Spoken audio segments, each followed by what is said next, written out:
Hey guys, this is Jesse.Davenport from Guaranty RV Super Centers. Today we're going to take a look at a 2004 Lance. This is a 1010. It just came in trade. This one's got electric jacks right here.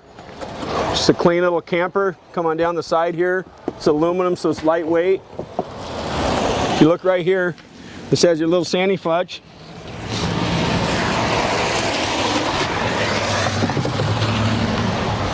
Come on back here and you step inside.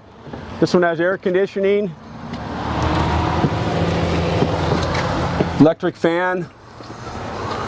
It's got the front window. It's got a little skylight up there. Your speakers are up there.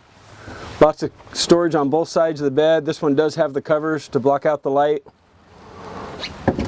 Nice cabinets. You got your little oven with a 3-burner, not a 2-burner. Little microwave. Your fridge is over here on this side. This one here with this dinette makes into a bed, and it's got the fold down above. So fold down, you have 2 beds. And again, here's your fan here. Take a look here inside here. Skylight up there, another fan. Super clean camper. And if you got any other questions, my number's on the screen there. You can call me on my cell phone at 541-515-0764. Thanks for looking.